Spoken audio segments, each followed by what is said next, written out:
I wake up every morning when the clock strikes 8. I'm always punctual, never late. With a nice cup of tea, a little round of toast, the sporting life and the winning coast. I get so nice and tidy, then I toddle off to work.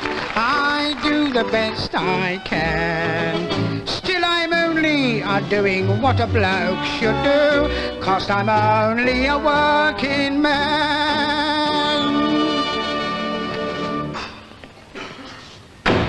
Good morning. What happened? I worked during the tea break. You worked during the tea break? You, 983 jobs in 20 years. You, more and wider industrial experience than any 50 hand-picked professional layabouts. And you work in the tea break. The sacred moment of the working day. You, sir, have defiled a time-honored tradition, ridden roughshod over a hard-earned right which has played its part in determining Britain's position in world industry.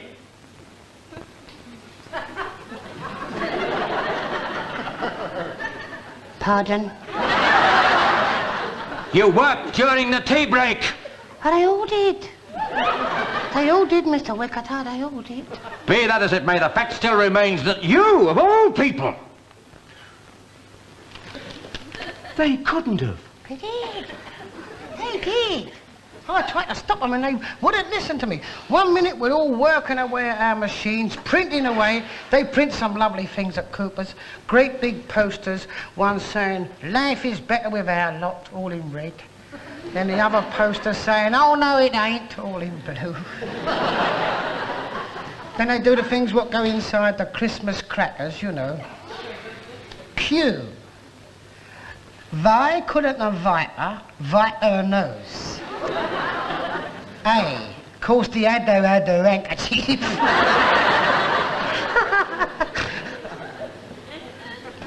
And then they do the labels, what go on the jam jar. Suddenly the bell went to tea break, tea break. And we all stopped and we all got our mugs of tea and ham sandwiches, and I sat down on a pile of soap coupons because that was the cleanest place in the... So suddenly they're all back on their machine. Stop it, fellows, I said, stop it. Stop working in the tea break. You are treading on a time-honoured belt up, they said. Get knotted. That's right. Get knotted. And then there's one fellow, he's printing menus for a cafe down the road. Another one's printing his own raffle tickets. There's another bloke here doing Irish sweepstake tickets. But it was all right, of course, it was perks. So you joined them? Well, I couldn't beat them. And suddenly I remembered there was something I wanted printing. So I went to this big new shiny machine with me ham sandwich and me cup of tea. And I pushed all the buttons and pulled all the levers, and they reckon they'll have it mended and going again in a month. But your presents are all right. My presents?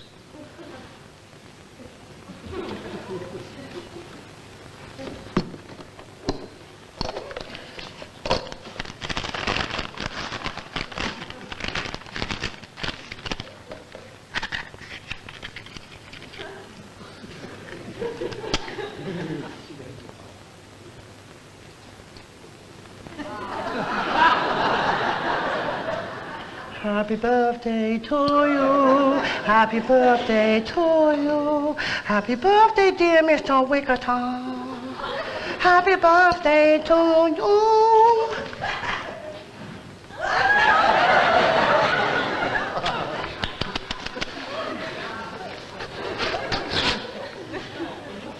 Good morning. Good morning. You don't seem to have got the idea. I said good morning. That's it.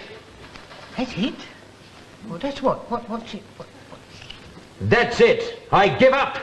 Mustn't. You mustn't. If at first you don't succeed, do it some more. For another 20 years, you must be out of your mind. I've had enough of you, and I'm not having any more. And it's not only me, it's them. Them? Who's them? Them upstairs, they had me up yesterday.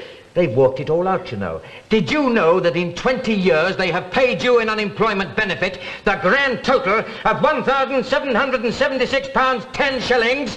And they want to know what you've done with it. Tell 'em I spent it. Tell 'em I bought myself a chromium-plated yacht. Tell 'em I set up a harem in Stoke Newton full of ladies and that. And I squandered the rest of it on prawn cocktails at the Savoy. They want to come out from behind their southern region season tickets and join the human race. I got a lot of overheads, you know. What overheads? Well, there's the union for a start off. That's £3 a week. £3 a week? What union do you belong to?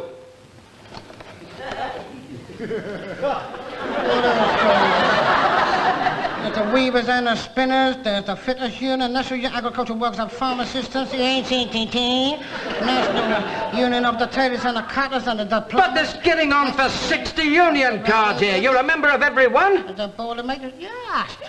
Fully paid up. But why? Of course, you can't get a job without a union ticket. But you can't keep a job with one. But you've got to get a job before you lose it. But isn't your union supposed to prevent you losing your job? Exactly. Exactly. Any trouble, straight to the shop steward. Then why do you keep getting the sack? I'm never in a job long enough to meet the shop steward. Then why in the hell do you pay all these union subscriptions? Because you can't get a job without a union card.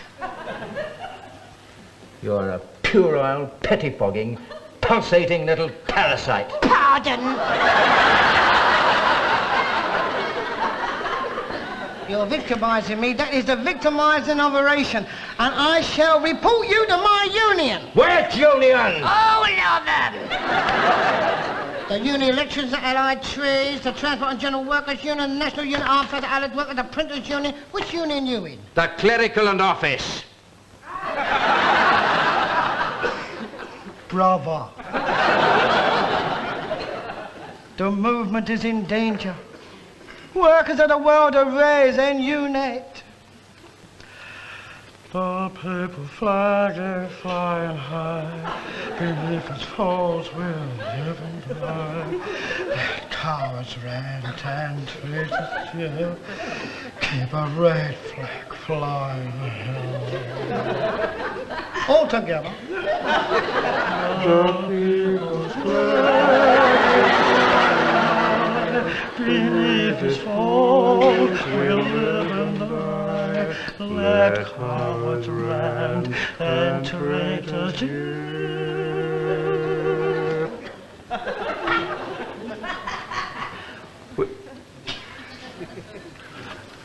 We'll keep the red flag flying here. Right, let's get round to number 10. I've said it before, but so help me, this is the last time I will ever say it. If you muck this one up, don't come back here. Because if you do, I'll stuff you right up that stovepipe! You can't do that. Why not? You're not a member of the Boilermakers Union. Get out of it!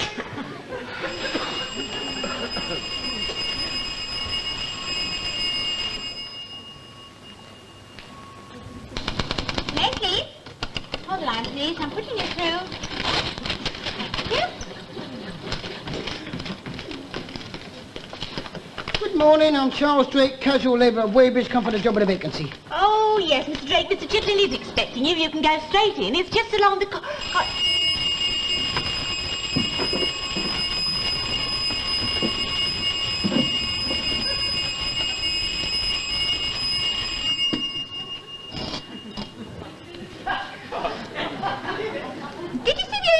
Show the other night? Yeah, did you? Yeah. I see you had that Marjorie Proops on again. Yeah. Do you think there's anything in it? Nah, he always sits her down the other end of the table. Still, it's funny, though, isn't it? Yeah. Did you see all our yesterdays? Yeah. Don't like him, though, do you? No, he's bitter, isn't he? Yeah, never see him standing up, do you? Well, you know why, don't you? No. They reckon he's only 4 foot tall. No. Poor little devil. I wonder how tall Hugh Weldon is? I don't think that matters, do you? No. Do you mind? I've not come here to listen to you toad too nattering. I want a job. Would you kindly show me the way to Mr. Chitterling's office? Did you see Ben Casey the other night? Oh, yeah. And he got lovely hairy arms.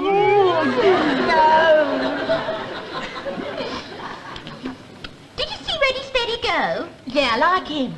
What, better than David Jacobs? Oh, don't talk to me about David Jacobs. He's too handy with his hooter. Look, you don't have to talk to me, just point. Do you like David Frost? Yeah, not as good as Billy Two Rivers, though. Or Johnny Quango? Yeah, they're always fighting, aren't they? Yeah. Do you think there's anything in it? Oh, don't.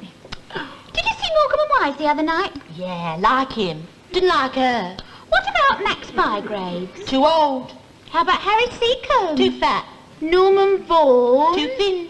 What about Arthur Haynes? Too dirty. Harry Worth? Too clean. Hughie Green? No jokes. Arthur Askey? No good. Bruce Forsyth? No thanks. Charlie Drake?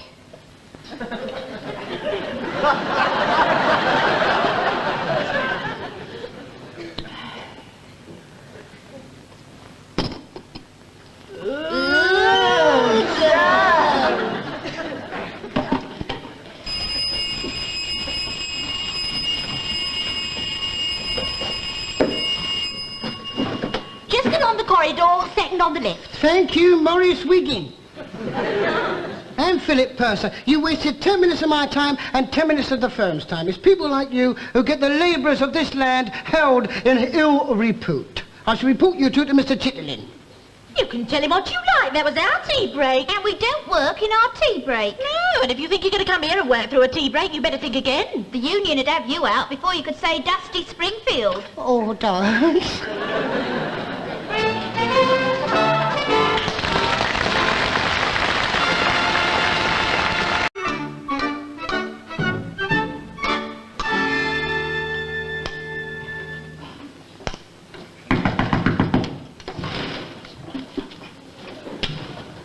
Well, what is it? What's up? What's the matter? What's happened? What do they want this time? I'm Charles Drake, a casual labourer of Weybridge, fully paid up member several times. To each according to his needs, from each according to his abilities. And I won't work in a tea break. You're going to enjoy it here, you know. We've got it all here, yes. 5-day week, superannuation, 4 weeks holiday with pay, family allowances, travelling allowances, clothing allowances. Oh, yes, profit sharing, representation on the board of management, canteen facilities, restroom facilities, recreational facilities. Oh, it's great here.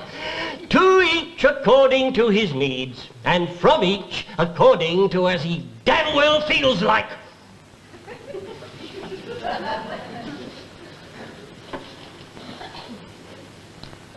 You against the unions, then?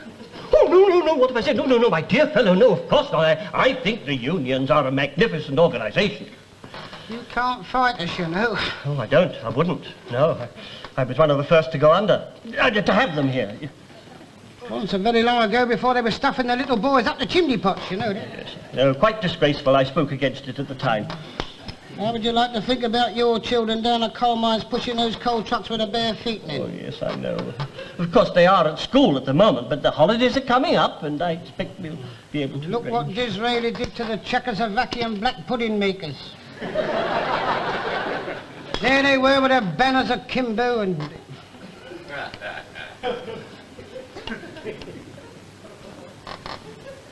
What's that then? Oh, that's the rings of Bandaranaika. Yes, I got them from my man in Harley Street. You see, I've not been there. I went to see him, you see. He gave it me. They do it, you know, the monks in the Bandaranaika monastery in Nepal. Only theirs is much bigger than ours. They've got 64 rings on theirs. You do it like this, you see. You pick one off there and you put it on one of the other ones, you see. But you mustn't put a bigger one on top of a smaller one. And then in the end, you end up with all the rings exactly as they are in that pile on that pole there. Takes some time, but it's very good for the nerves.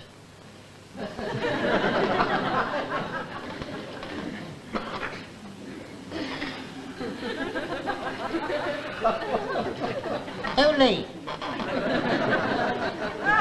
Yeah. It's very good, but I don't think the monks would like it. And you've got to get them all back on there.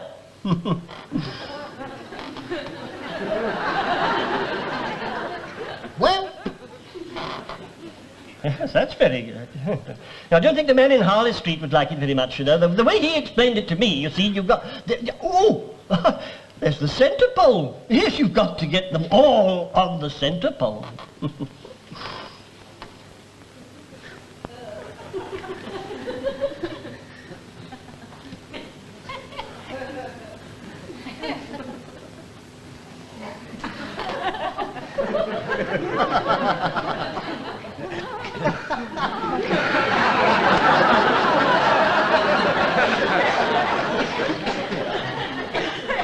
Yeah.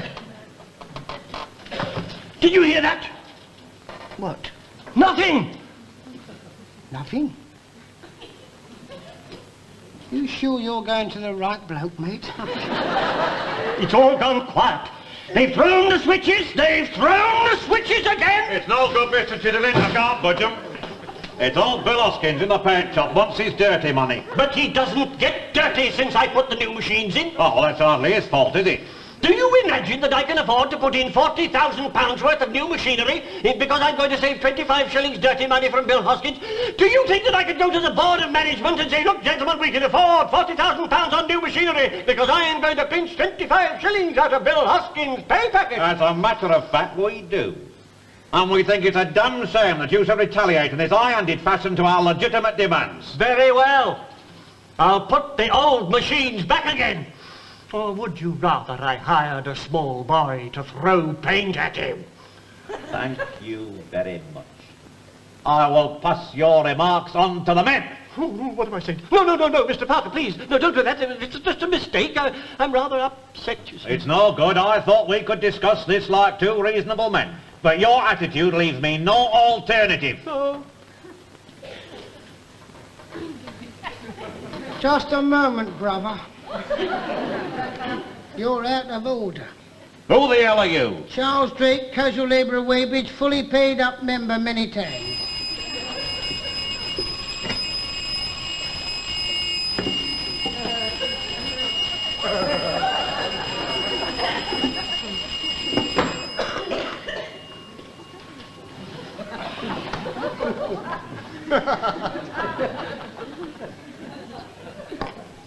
Did you see Bonanza last night? No. Oh.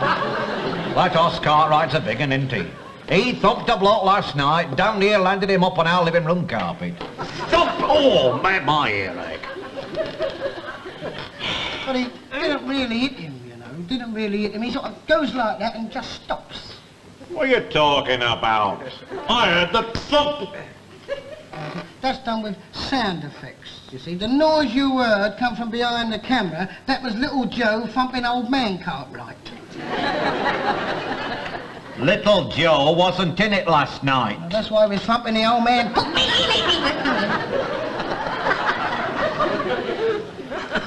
I prefer Bamber Gascoigne.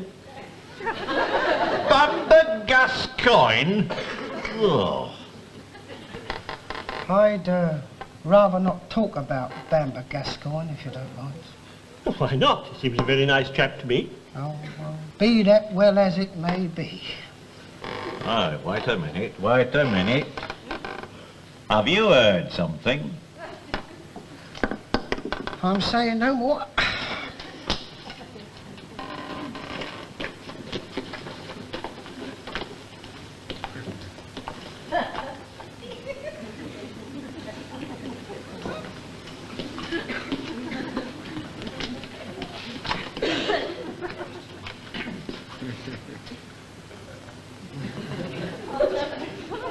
Well, you know Pinky and Perky. Yes.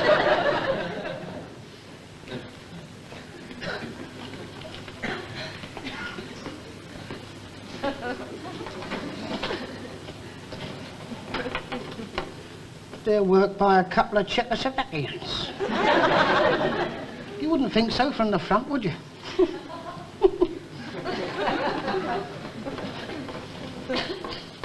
What about Bamber Gascoigne?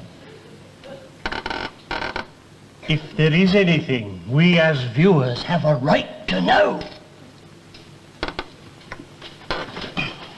Well, as a mate of mine, see, on the show, on Bamber's show. He's the captain of the upper graduates on the top there. And suddenly Bamber said, here's a question for the burners of the 30. And he winked at my mate Fernando's, give me the wink, the rascal. So he turned to the fellow on his right and said, watch it, Chess Bamber's only give me the wink, you see. So he said, when he asks a question, dong your buzzer, pass it along. So they passed it all along, but they got a bit of an idiot on the end, and he passed it down to the undergraduate. And he passed it along, and you got 4 upper graduates and 4 undergrads all sitting down with their fingers stuck up in the air. Bamber said, here's a question for the burners of the 30. If you had a reticule, would you massage it? Smoke it? Cook it? Or stuff it up your nose? And they all dong their buzzers at the same time.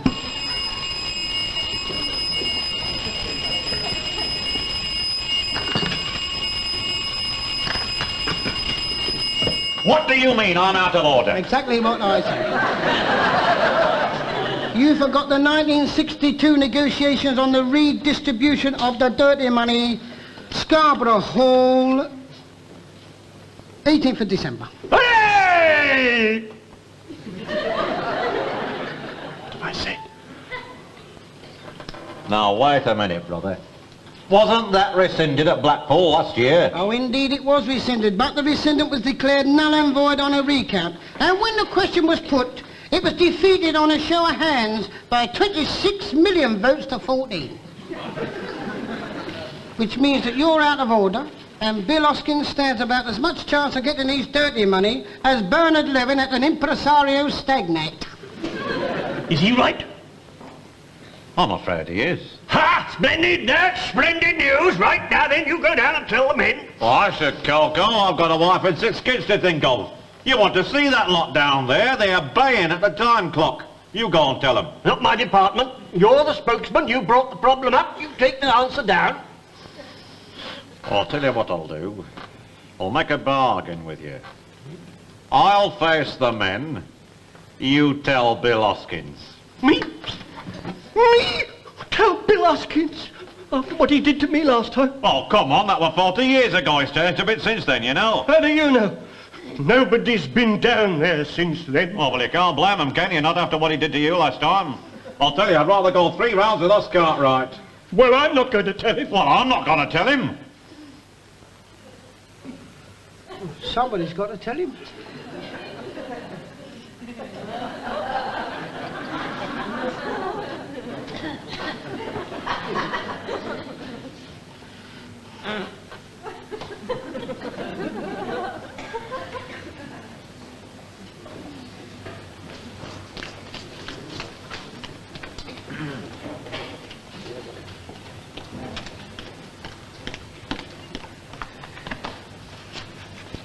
Bill Hoskins, you're out of order. You can't get your dirty money.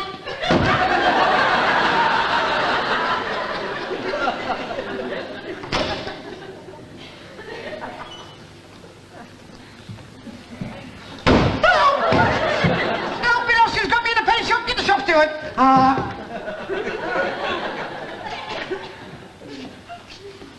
You Bill Hoskins, eh? That's right, Sammy. How very nice of you to come down to see me. Do you know something? I ain't had nobody down here to see me in 40 years. Yeah, well, they're all afraid. They told me that you were all terrible and... What did you do to Mr. Chitterley? Oh, you'd have laughed. You see where that pipe comes up through the floor there, don't you? Well, that used to be the barrel spiker. 4 foot long and red hot, wallop straight through the bottom of the barrel. Well, anyhow, it was his first day here as a young man, you see, and the foreman sent him down to see me for a tin of red, white and blue paint. All right, Sonny, I says, now, this will take a bit of time to mix up, I says. So I takes a stool and I puts it right over the spot there, and I says, now, you sit down there a minute, son. put the stool over the barrel spike. Yeah! You didn't pull the lever. You should have seen him go. Here, you see that mark up there?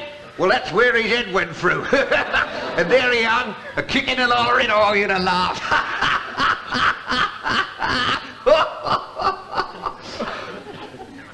What can I do for you, Sonny? Well, I've been...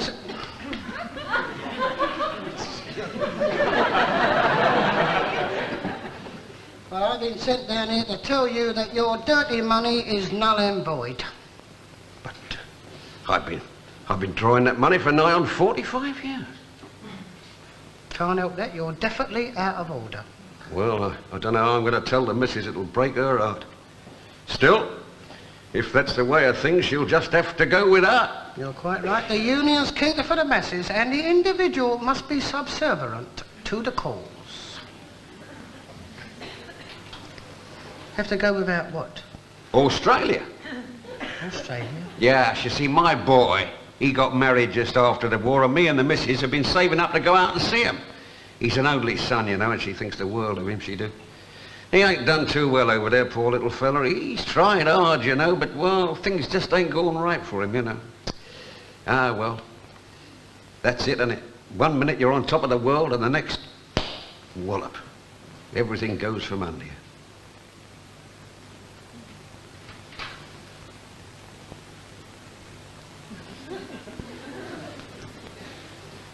Don't you even get a little bit dirty?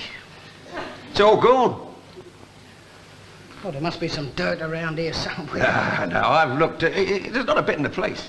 Couldn't you bring it in with you? I've got to make a mine a road sweeper, give you a sack full. I'd never get it past the front gate.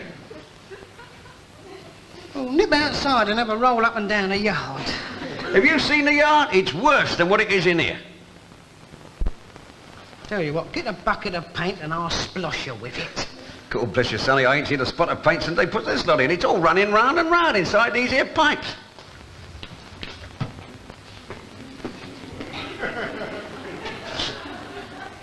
How'd you work this thing? Oh, that's dead simple. This is all I do. You see, I just throw the switch.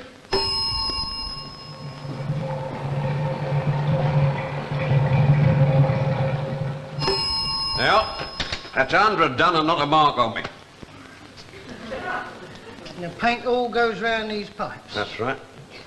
I'll get you your dirty money. Stand up on here. Yeah? What's this pipe here? That's the paint sludge extractor. You see, it sucks up all the rotten old paint and oil and the skin off the top of the vats, and then it atomizes it into the atmosphere. Stand still.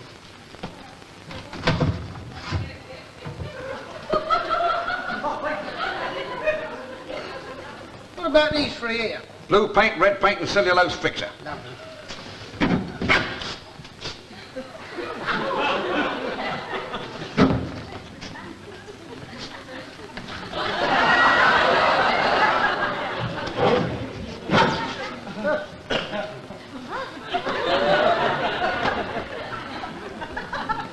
How about these three? Green paint, white paint, and silver lacquer.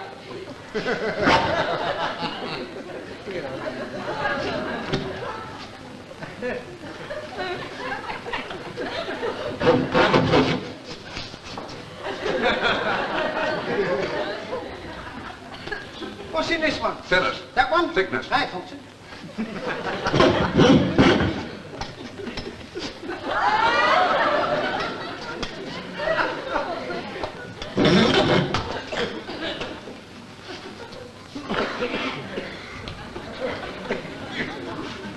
How about these two?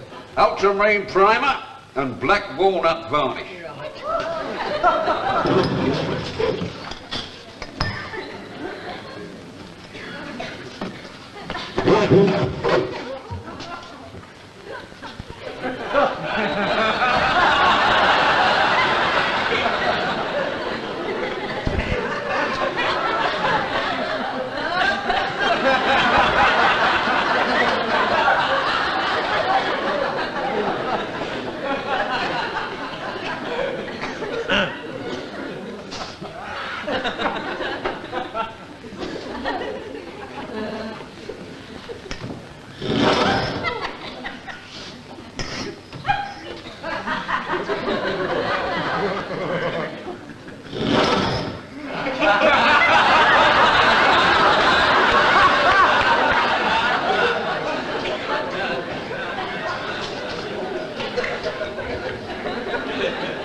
Move your head a little bit to the left.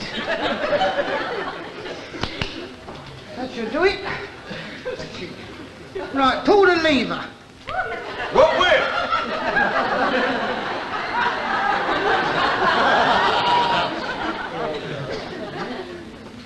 When I was a little boy, my father said to me, always have a penknife, a shilling and a lump of string. Look at me now. Got a penknife, a shilling and the same old lump of string here. Now then, you're sure your son can't come over here to see you? Not out. Well, hang on.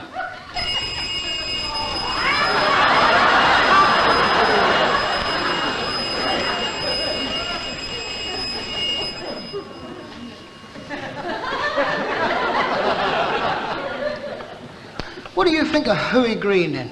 It's all right, you know, but it flakes. How about Coronation Street? Oh, marvellous. I was there, you know. We all got the day off to go and see it. Oh, she looked beautiful.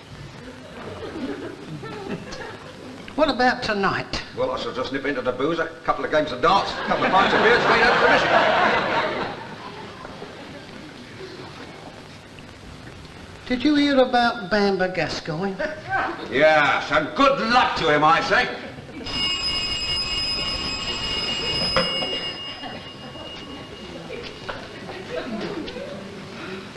You don't know anybody who can lend you the money to go home?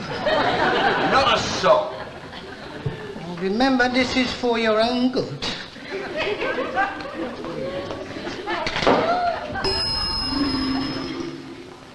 If you can help somebody as you go along, then your living has not been in vain.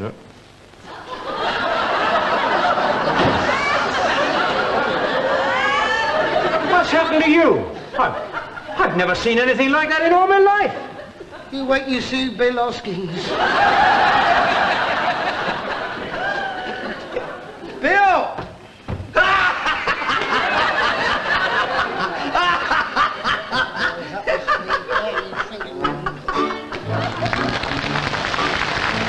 I get so many evening close on 6 o'clock, strong as a heifer and steady as a rock.